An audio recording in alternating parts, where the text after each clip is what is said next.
Hi there, my name is Max Kreminski. I'm a computational media PhD student at UC Santa Cruz.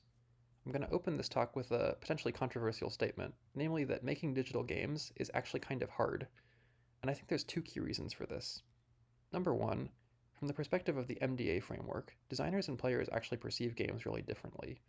Ultimately, as a designer, what you're trying to do is to achieve a certain aesthetic effect on the player. You want to make them feel a certain way, maybe, or to persuade them of a certain way of looking at the world that you're trying to sort of produce for them through the procedural rhetoric of your game design. However, as a designer, aesthetics are downstream of dynamics, which in turn are a downstream emergent effect of mechanics. And the mechanics are the only things that you as the designer can actually directly modify. So what you're trying to do as a designer basically is to implement mechanics, low-level things like rules and code and art assets that eventually, when filtered through this succession of emergence layers, produces the downstream aesthetic effects that you ultimately want to have on the player. This is kind of tricky to do. In addition, making games is also hard because of the grok loop. When you're making a digital game, you're engaged, as you are whenever you're making a creative artifact, in what Kate Compton calls a grok loop, which is sort of a reflection and action loop where you're continually deciding, in conjunction with the environment, what it is that you're making and how you think you should go about making it. There's two places that these loops tend to break down. Number one is at the gulf of execution. In the case of digital game design, this involves asking yourself a question like, okay, I know I want this level to feel more hostile. Given that, how do I go about changing the design? And especially once I know what design change I'm trying to make, how do I actually go about changing low-level things like the code or the art assets or whatever to actually implement this intended design change? This has all the difficulty of programming and of asset creation and all these other very sort of like rich, deep areas of creative practice. And as a result, it's sort of inherently difficult. In addition, these loops also tend to break down at the other side, at the gulf of evaluation. Basically, once you've made a change to your game, you have to determine the effects of the change, both in order to tell whether it was successful and also in order to determine basically whether there are unintended emergent effects that you didn't anticipate that are now shaping the player experience in unwanted ways that have to be accounted for somehow. And to do this, you often have to play the game yourself, which can be very time consuming. You might have to bring in third party playtesters to get sort of an unbalanced or an unbiased third party perspective, which can be very difficult and time consuming also. And it's just generally sort of a point at which it's hard to get immediate feedback on what effects your game design changes actually had. And the conjunction of these difficulties makes it especially hard for people who I'm calling procedurally literate inexpert programmers to be as involved in game design as a creative practice as they might want. These are people who definitely understand games, who understand how games can be used to create meaning, how rules can sort of lead people to be persuaded of certain arguments, how they can produce aesthetic effects or feelings in players, but who are not especially great at programming and who might not necessarily know exactly how to do all these low-level mechanical manipulations that you need to make their aesthetic effects to make the aesthetic effects they want to achieve come true. And these people include people like journalists who are trying to create news games or like procedural playable op-eds about some real world issue or event. It includes people who are making protest games, which are games that basically sort of make procedural arguments for why something about the real world should be changed and should be different than it is currently. And it also includes people making personal games, games about personal experiences like queerness or depression that are interactive art that tries to implement some playable model of how you feel about something, basically. So wouldn't it be great if we could enable like all these people to engage in game design as a creative practice by providing them with some sort of like rhetoric first game design tool, right? Like a tool that lets them focus on the high level procedural rhetoric they're trying to create, the high level aesthetic effects they're trying to create, and frees them up from the difficulty of low level mechanical manipulations and especially the difficulty of programming. There's been a couple of attempts to create tools like this in the past. Gamematic is a really great example. Gamematic allows you to basically specify your rhetorical intent for a game at this very high-level diagrammatic sort of process. You put some entities on the board, which in this case includes things like robot and fuel and zombie and scientist, and you draw arrows between them. And these arrows are assigned certain verbs that basically relate these entities to one another in certain system understood ways. So in this case, the robot attacks the zombie eats the scientist, the robot needs fuel to survive, and the scientist makes both robots and fuel. And then when you press this make game button, the system can make games for you that implement, as a working playable piece of software, the rhetorical game design that you specified here, basically. Games in which the robot and the fuel and the zombie and the scientist are running around on the screen as sprites and interacting with one another in the ways that you specified. This is great, but it also means that the intent language is very limited, right? Because this diagram system only lets you specify entity-entity relationships, and it only lets you specify arrows that have verbs of the handful of types that the system actually recognizes. And as a result of these two things, it's very hard to specify nuanced or sophisticated rhetorical arguments using gamematic games.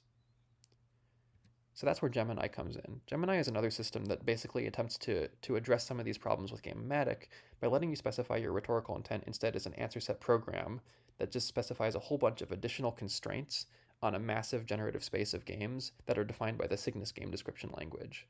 Basically, Gemini says, okay, I will give you Cygnus games, any valid Cygnus games you want, and you have to specify for me which ones you're looking for using all the expressive power of answer set programming. And because this language has a lot of expressive power, you can do some very powerful things with it, right? You can do some very sophisticated expressions of very complicated intents. However, this also makes it really hard to write these intents, because in order to do it, you need to understand both ASP and Cygnus syntax and semantics. And as a result, Gemini is much less approachable as a system than gamematic. So what we really want is something that has sort of the best of both worlds in it, and that's what led us to Germinate. Like Gemini and gamematic, we sort of set out to create a game design sketchbook, something that privileges exploration of a game design space over exploitation of a narrow part of that space, that privileges the process of figuring out what it is you're even making over a particular end polished product that you want to get out of it. And similarly, that has both sort of the approachability of gamematic's diagrammatic language for specifying design intent, in addition to Gemini's more sophisticated, nuanced language for specifying rhetorical goals. In addition to that, we also wanted to do something that neither gamematic nor Gemini really does all that well, which is support the iterative refinement of the initial design intent to make it better and better and sort of closer and closer to what you actually want as you go. Basically, to scaffold this grok loop and the special pain points of the gulf of execution and the gulf of evaluation, so that you don't get stuck at those points as much as you normally would. And as a result, we ended up with something that looked kind of like this. On the left-hand side, you can see that we've got a design intent, which is sort of broken down into a bunch of cards, right? We've got entities, resources, relationships, and triggers, which are the 4 different kinds of things that Germinate basically recognizes as parts of a game. Entities here can have an icon, which is sort of their graphical representation in the game. They can have tags, including things like player thinks is good. So the entity friend here, for instance, is supposed to be something that the player views as helping them or helping them sort of achieve their goals in the game. Resources are numeric quantities that can go up and down throughout the course of gameplay. The goals of a game are often defined in terms of these resources. You might want to make a resource go over a certain value or to sort of keep it below a certain value are 2 common goals in Gemini games. Relationships are similar to Germinate or similar to gamematic relationships. They specify like a way that 2 entities are related to one another, but they can also specify relationships between entities and resources or between 2 pairs of resources, for instance. And finally, triggers are these low-level specifications of individual mechanics. They take the form of a when and a then part, and the when part is basically when this condition happens in the world, then do some other stuff. So, for instance, you can have a mechanic that's of the form when a resource falls below a certain value, or when 2 entities of this type and this type collide with one another, then do this other thing on the right-hand side, like maybe make a resource go up or something like that. And then, once you hit the Make Games button, you can see on the right-hand side all of the games that the system has generated using your intent as inspiration, basically. You can browse through them with the Next Game and Previous Game buttons, you can give them titles, you can play them sort of live in the web browser because these are JavaScript games made with Phaser. And then also, you can look at these generated game roles, which have been parsed out of the ASP form that they're initially sort of provided in, into the same visual language that we use to specify the intent in the first place. And as a result of that, what you can do is sort of harvest mechanics from these generated games, right? You can scroll through a bunch of generated games, and when you find one that you like, or one that has sort of a feature that you like in it, you can narrow in on that feature specifically, for instance, the generated stranger entity that you see in this example game here, and click this button in the top right corner to actually import that whole thing into your intent. And then if you regenerate like a new batch of games, all of the games that are generated will have this stranger entity in it in some form. And this is a very powerful mechanism for basically browsing through the space of games that are generated in response to your intent and sort of iteratively refining your intent by taking the best parts of the generated game space and harvesting them into your intent for later use. To do all this, we have to translate intents from this graphical form into the ASP form Gemini, which is the sort of underlying system actually recognizes. And often this is pretty simple. So you can see here we've got two entities, student and book, which are both supposed to be good. We've got knowledge, which is a resource that's supposed to be good, and tiredness, which is a bad resource. And this translates really straightforwardly into ASP code. Like, this is not super complicated.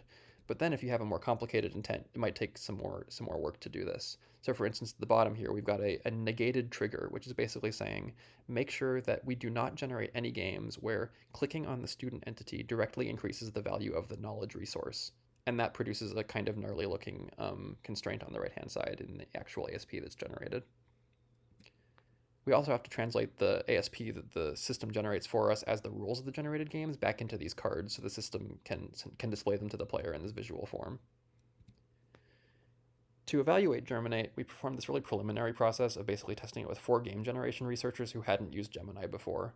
And we administered a think aloud study and then a brief user experience questionnaire with these 5 questions in it. Ultimately, we found that all of these users found Germinate at least somewhat fun to use. 3 or 4 said unreservedly fun. One had sort of qualms about it. It was generally found to be easy to use for very open-ended game design exploration, but hard to use to recreate specific target games precisely. There was also this sort of mixed sense of control between different users. So some users felt that they had a lot of control over the games it was producing, and some felt that they had very little. And we found one particularly strong positive outcome, which is that Germinate tends to generate productively surprising realizations of the design intent. So in one particular example, a user basically specified, I want a game in which books are good, a student is good, knowledge is good, and tiredness is bad. And they expected to see a game in which the student chases books in order to acquire knowledge. However, what they actually got as their first game out was a game in which the student sort of warily circles around the books, and you as the player are charged with corralling the books toward them. And I think this is a really great example of the kinds of design space explorations that tools like this can potentially enable, right? Like genuinely surprising design moves that open up possibilities the human user wouldn't have thought of on their own. So if you're interested in learning more about Germinate, I posted the full paper at my website. If you want to play with the tool yourself, it's available for download on GitHub. It's an AIIDE software artifact if you're willing to jump through some hoops to get it set up on your computer. And of course, I'd be happy to take questions and chat further via Twitter or email. Thank you.